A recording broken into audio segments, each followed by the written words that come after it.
Well, good morning, everybody. I don't know if you can hear the birds in the background outside. I think there's some very cross magpies having an argument. But anyway, good morning. I would say it's a beautiful morning, and for some people, I'm sure it is a beautiful morning. But for me, it is a very, very hot morning. And as those of you who've watched these for a while now will know, I don't do heat. And it's the start of a period of heat, a mini heat wave, whatever you want to call it, here in good old Blighty. And it's today's the first of the really hot days. I think we had about 25 degrees yesterday. It was quite pleasant. It was bearable. It's going to be 31 today. About the same tomorrow. Wednesday, 34. And the hottest, no, tomorrow's Wednesday.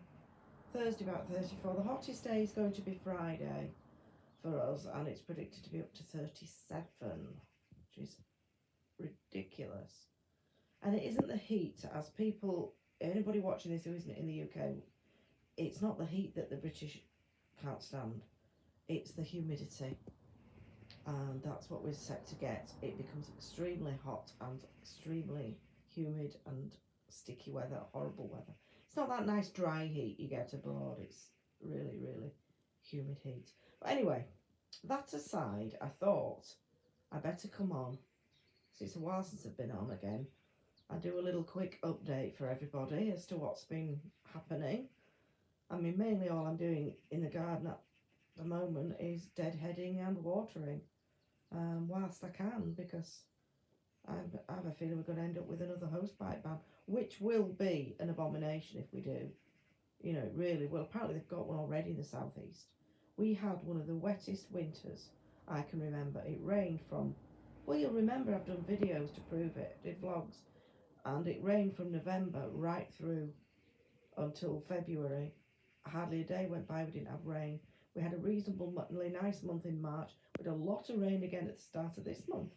It was a very wet start to June. So if we are short of water, I think some questions need to be asked. Not what we're doing, but what the water companies are doing with the water. Or more importantly, what are they doing with all the leaks? And the infrastructure needs upgrading, I think. So whilst I can, I am watering.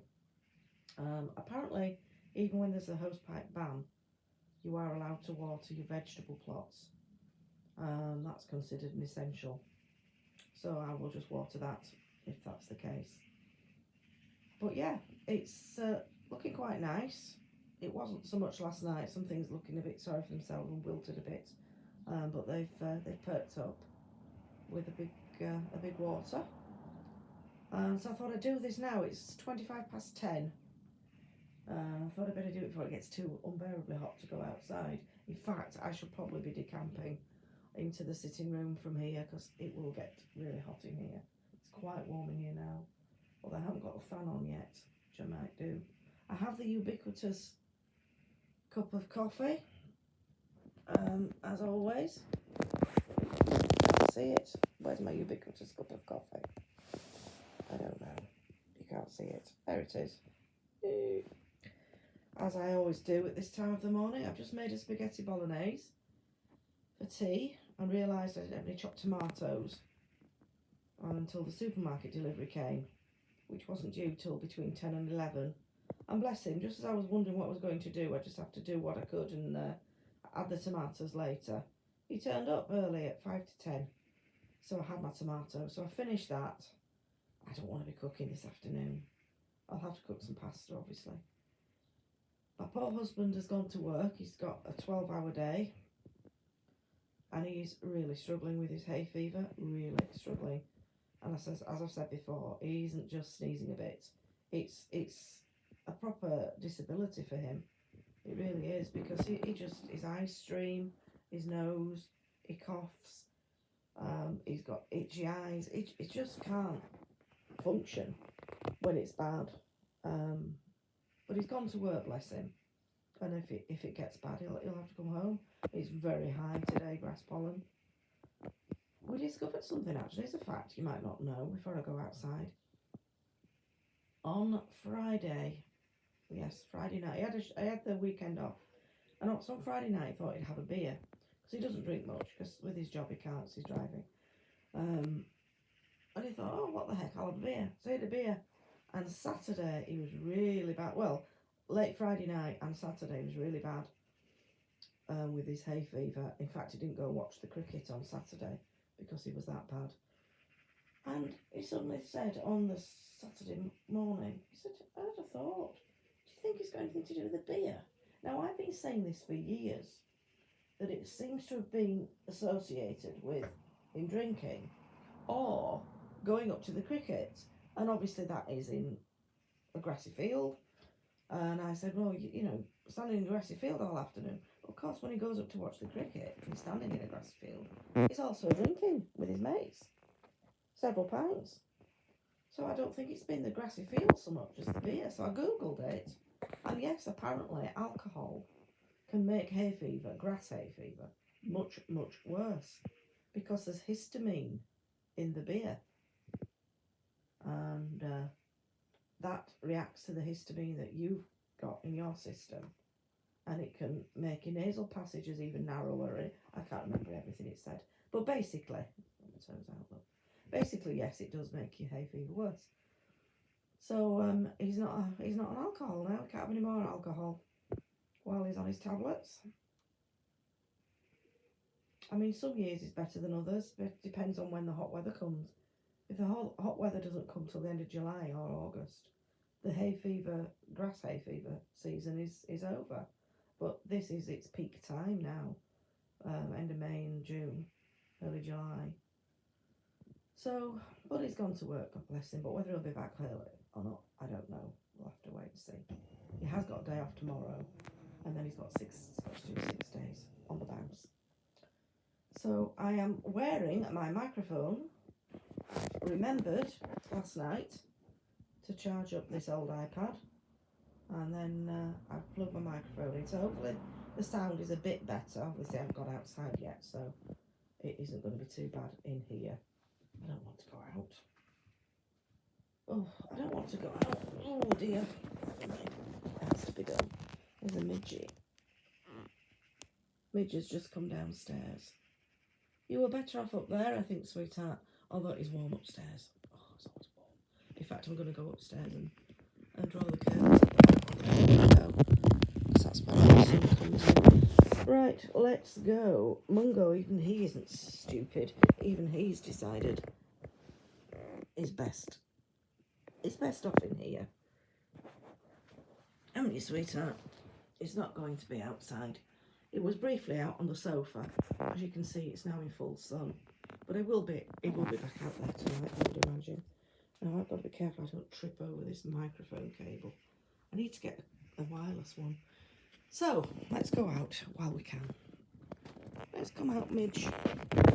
We're coming out. And I meant to watch my previous video to see what we talked about, so I don't go over the same information. Oh, I'm going to come down here in the shade to talk to you. Oh yeah, the veg beds are looking very full, very, very full. The potatoes at the bottom have all come up, and one of the pots is ready to harvest. As you can see, the leaves are starting to go yellow on this pot. That's the sign that they've done all they're going to do. My herb bed, well, I always do well to herbs, don't they? Because mostly Mediterranean, so they quite enjoy that weather. In fact, I need to pick some of the parsley and perhaps a little bit of basil to go in my bolognese. So there we are. This rhubarb has gone mad. Now, I don't know if you remember, I said I wasn't going to harvest any this year to give it time to settle in. Well, it has settled in, but it's settled in a bit too well, so I am going to harvest some. You can't harvest it after, I think it's 8 August, they advise you not to, but I am going to harvest it, yes, just to get some of the big leaves down. The beans are ready to, some of the beans are ready to pick, I think.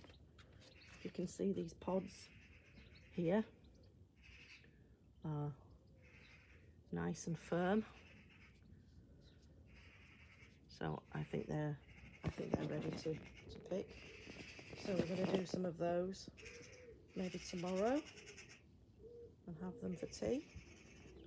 And I'm going to sow some radishes in, not radishes, beetroot in here once I've pulled the beans up. Something strange has happened to my leeks. I've looked it up and it says it could be an infestation of something. Can you see how they've all got all twisted and misshapen?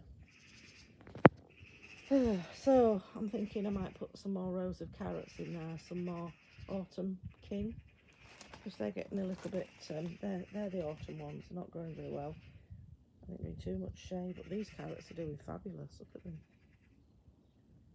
They're amazing, aren't they? And these are parsnips. I'm thrilled with these. Never grown them before.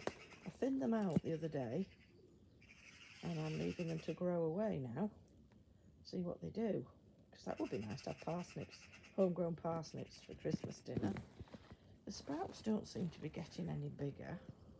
That one isn't too bad, but this one is, well, pathetic really. Sweet potatoes. I don't know what they should look like because I've never grown them before. Mind you, I've never grown parsnips before. So yeah, we'll see. So I just don't know what else I can plant there apart from some more carrots because it's a bit late now. I could do sort of winter cabbages and things like that, but we don't eat a lot of that. Andrew doesn't like cabbage. What else has happened? Lilacs finished. Foxgloves are going over. The lavenders have gone potty. They really have. These are both new lavenders. Look at it. That one has really gone potty. But it is nice on an evening if you sit there and you have a scent of lavender. One's a Hidcote. I think one's a Munstead. I don't know which is which. I think the one at the front might be Hidcote and that one might be Munstead, but I might be wrong. I thought one of them was supposed to be white, but I think I'm thinking of the one that was there before. Now we'll put some more trellising up here. We've just done that, haven't we, for the honeysuckle. But we've put some on this one because this winter jasmine is coming up again. So I'm hoping that will climb up there. The honeysuckle's finished, it's not divine. It's looking a bit sorry for itself as well. The roses, oh, they've been fabulous. Look at this. This is Thomas à Becket. Look at him. And he smells gorgeous. He's been brilliant. I mean, he was new. He's on the newest rose. And he's had loads and loads of flowers. I've deadheaded him already. Look at all these coming. Little buds and beautiful. This is, of course, Jessie. Pretty Jessica. We've had her for years.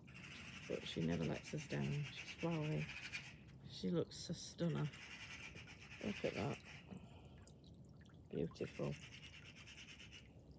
Really pleased. And this I absolutely adore. Look at this. That is a fabulous perennial foxglove. Isn't it gorgeous? Now then, let me see what they call it.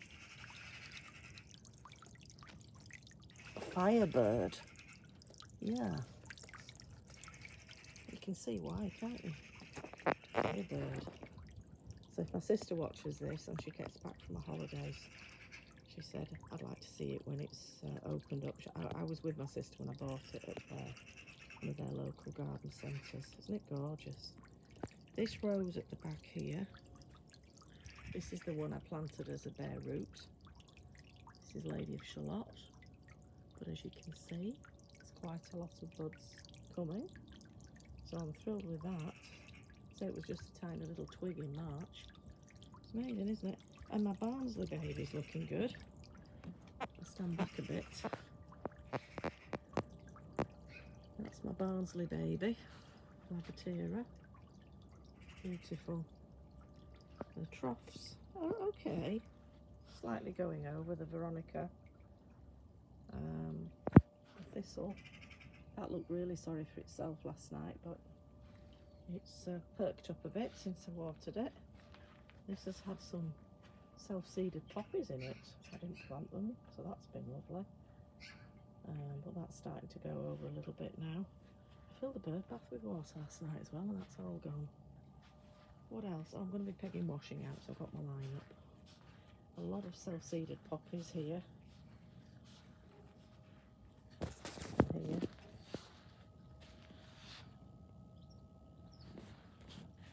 The geraniums are looking lovely. The nasturtiums. This is the new salvia I bought, which is about to flower. And that's the phlox, and that's the heuchera. And it's still alive at the moment, but whether it will become next year is another matter. And the Hidcote hypericums that we got, they're here, they're coming up. Got one hollyhock. The others are still there, but they're not shooting any flowers up, so I don't know what's happened with those. Potentilla, still flowering. And the Hidcote hypericum. And more geraniums, because the peonies finished. So the alliums are finished. I'm trying to be good and not being too tidy this year. And leaving things. All these alliums, I've left them. Because apparently if you can get them over winter, they can look lovely with frost on them. It's food for the birds. So, Catinus is a lovely contrast to the choisia, isn't it? That's looking good. And this lavender was a cutting. And that's doing okay. This Vissimum, perennial wallflower, has been flowering since about February. Beautiful. Oh, it is feeling warm now. Oh gosh, that's nice from here. Look. Now look at Bring Me Sunshine. That's my Bring Me Sunshine rose, or Hurricane Ernie as we call it for short. It's stunning, isn't it? Isn't it divine? Look, all the flowers together. And my verbena's coming up. They don't like it when it's hot. They soon wilt. But yeah, getting some flowers on. And I noticed I'd actually, because it's never self-seeded for me, everybody says, oh, it's a bit of a thug, is verbena. But I've never found it, so I discovered. But that's self-seeded itself, so that's strange. Look at this penstemon. Isn't it lovely? That was a cutting I took. Quite a few of these on here are cuttings. These two fuchsias are cuttings I took. That one hasn't flowered yet, but I think it's quite a late flower if I remember rightly. But this one is. This is flowering. That's a very nice, healthy looking dahlia, but there's no sign of any flowers on it yet. That's another dahlia, which doesn't look quite as healthy, and that's another one that doesn't. And then I think we've one up here, it's a salvia. Yeah. Got one there as well. None of them looking brilliant. It's going over now. This is the what's it called? Princess Pink or something. Pretty Princess Pink. Philadelphus. That's going over. And another, that's Hot Lips supposedly. It's a cutting. It just doesn't have the lips on it, but I still like it. This is the Bear's Breeches. It's not going to flower this year, but it's coming on. It's definitely coming on. So all the Philadelphuses are finished now. I've got a little ladybird. Hello, Mrs. Little Ladybird. How are you? Can you see her? Isn't it weird how you can see things with your naked eye, but you can't see them on the camera? I might notice it when I play it. It's definitely a ladybird. Now this is the only rose that isn't doing very well, and this is Emily Bronte. I mentioned it last time, and we've moved her from where she was, and she is doing better. She's got some new leaves now, but I don't think we're going to get any flowers this year, I don't think. Well, that's another dahlia that I overwintered in the greenhouse. Look at my tomatoes. Look at all the flowers. Loads of flowers. If they all turn to tomatoes, we're doing alright, aren't we? Keeping them watered. A blueberry is looking bad. As you can see, they're not turning blue yet, but yeah, looking good. Everything looks nice and lush and green and healthy. This is the buddleia that's red. They call that Jack. It was a new one a couple of years ago. It's got plenty of flowers on anyway. And the acapanthus are coming. They're about to open. And the clematis is finished. This is a sunflower. And there's some spinach in there as well, but it's not looking too good now. We've had some from it, we've eaten some of it. And some cosmos. There's no sign of flowers on them neither. I grew them from seed. I've got some more down in the vegetable bed, but in Ruben's garden rather. So I think that's everything. So my only new acquisition is my lovely foxglove. I think, and the washer's finished now, look. The washer's finished. So let me just go and turn that off.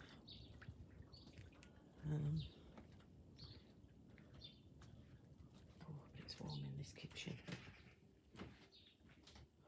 Well, it isn't compared to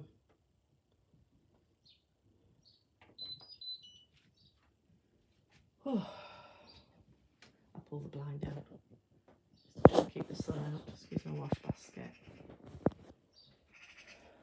I'm glad that it's this week and not last week. We had somebody to come and stay last week. It was ever so nice. Our little grandson came with his mummy, and they stayed with us for nearly a week because they were getting a new kitchen fitted at their house. Beautiful it is too. Looks really nice. So not really motorbikes, noisy. Oh, Mungo. They were noisy, weren't they? There's no need for that. Silly people. Oh, yes, so they came here because it's not a conducive environment for a 9-month-old baby. When they're ripping the old kitchen out, they were doing a new ceiling, new floor, everything. And obviously she makes all this food from scratch. So she needs space to do that. She made some while she was here. She made some sweet corn fritters and some butternut squash. I want to say pancakes, but they're more like a fritter as well. So he eats really well, bless his heart. So yeah, so they stayed with us, and we got a travel cot, which we're going to need anyway. They had to share a room. We could have put him in the third room, I suppose. We'd have had to walk through that to get to our bedroom, but anyway, it was fine. He slept with his mummy, and on the whole, he slept really well.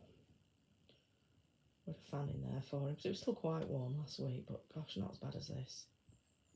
Although having said that, his nursery at home is the hottest room of their house, because it's at the back of the house and it's south facing like ours. At least here the room he was in was north facing. But yeah, it was lovely to have him stay. So we took him out and various walks, and we took him to a sing-along rhyme time, story time session at the library, and we had friends over to see him, and we went to some friends, and yeah, it was lovely. We had a really nice week. Went back Friday afternoon. I think they're expecting to be here till Saturday, but Oliver phoned and said they're finishing. Should be gone by 3, and I think she was desperate to get home. Bless her. A, she wanted to see it, and B, she was just missing her own home and missing Oliver, and that's how it should be, shouldn't it? I said to her, look, Hannah, if you want to go home this afternoon, we're not offended. We're not offended that you want to go home. You should want to go home. You should want to be in your own home with your fiance. It's only natural. So she went back in the afternoon on Friday. So we had a quiet weekend then, just the two of us. So yeah, it's been smashing. So I hope you manage to cope all right in this heat if you have it. If you're one of these lucky people who lives up at the north of Scotland, oh, was it something like 12 degrees last night down? Oh, God. No. I wouldn't like the daylight because it's never dark right at the top of Scotland, is it? In Shetland. This time of year, it's never completely dark. But, you know, I'll wear myself in bed. I'll be fine. But the temperatures have been up, yeah, I think they're having up to about 21 though, which is unheard of for them. So yeah, everywhere's having it really hot. So I shall love and leave you, and I will do another one when there's something to report. Oh, I've got a bee. There's a bee up there. Can you see? That's a fly, but there's a bee in that corner. So I need to rescue them, put them out. So I shall speak to you in the near future. See you later.